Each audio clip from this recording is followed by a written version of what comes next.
2023 Mercedes-AMG SL43 First Drive Review. Shake, rattle, let's roll.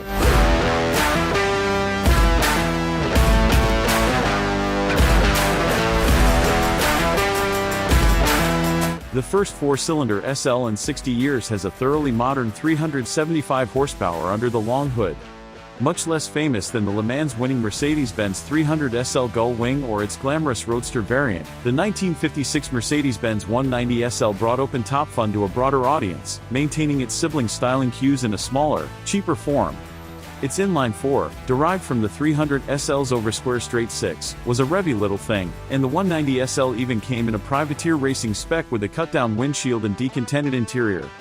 Some of the 190's spirit lives on in the 2023 Mercedes-AMG SL43, which brings a four-banger back to the roadster lineup for the first time in 60 years.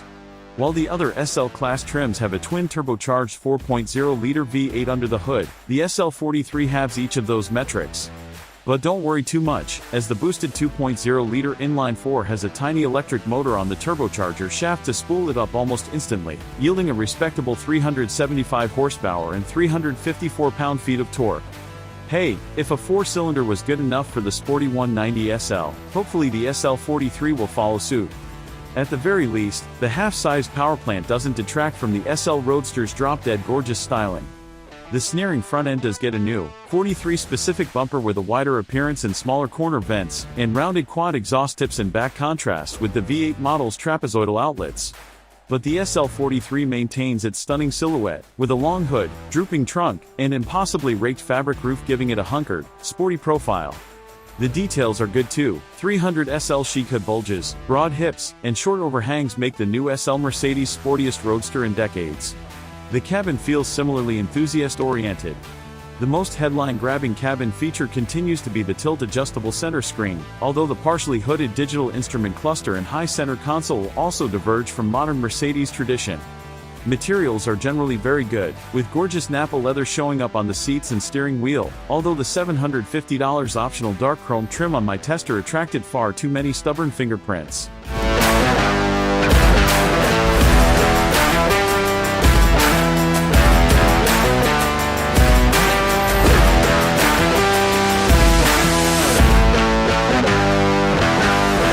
I've gotta say though, the tilting infotainment screen is more gimmicky than useful. When it's upright, it feels way too close to the driver and front passenger to use easily, and its placement directly in front of the cup holders renders it useless if you're hydrating on the fly.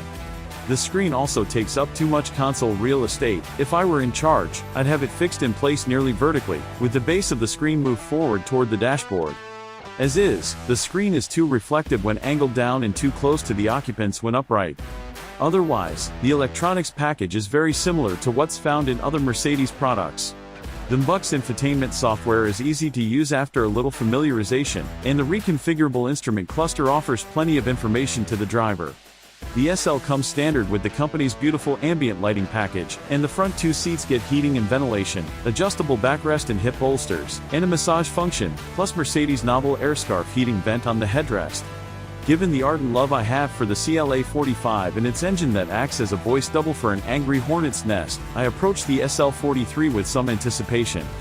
That first press of the start button was a disappointment, however, with a relatively muted exhaust note doing little to hide some direct injection racket under the hood.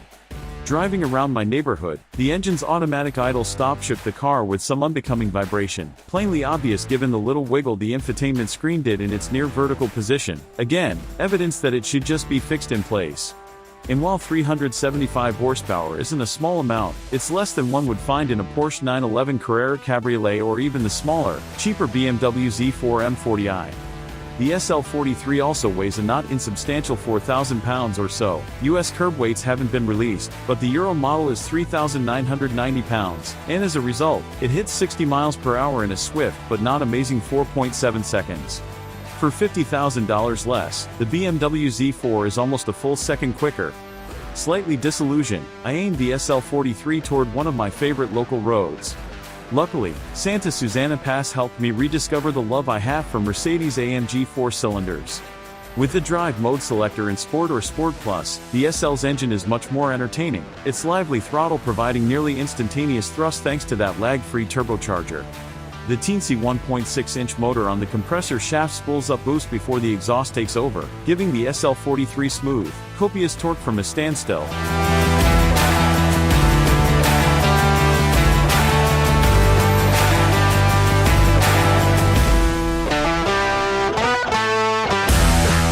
Mercedes calls the 9-speed gearbox a multi-clutch transmission, meaning it features a wet clutch setup instead of a torque converter. The result is sharper power delivery and swifter gear changes, but similar low-speed gentility to a conventional automatic. In manual mode, the car will hold gears even at redline, responding quickly and obediently to commands from the paddle shifters, evincing some exhaust crackles on overrun and blatty little toots when changing gears. There's also plenty of intake rush at full throttle to evoke the snappy, twin-cam snarl of that first 4-cylinder SL.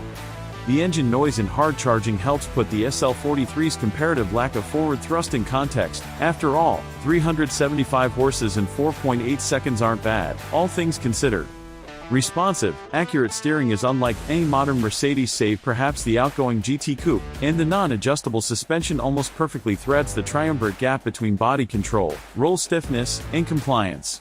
The car also reacts delightfully to mid-corner throttle adjustments, tucking in tight or braking slightly loose as the driver demands. Keep the stability controls fully active until you get to know the car a little. What's more, that excellent agility doesn't come at the expense of straight-line composure. Even on LA's battered concrete freeways, the SL43 boasts excellent air control with the roof down, phenomenal isolation with it up, and an excellent ride at all times.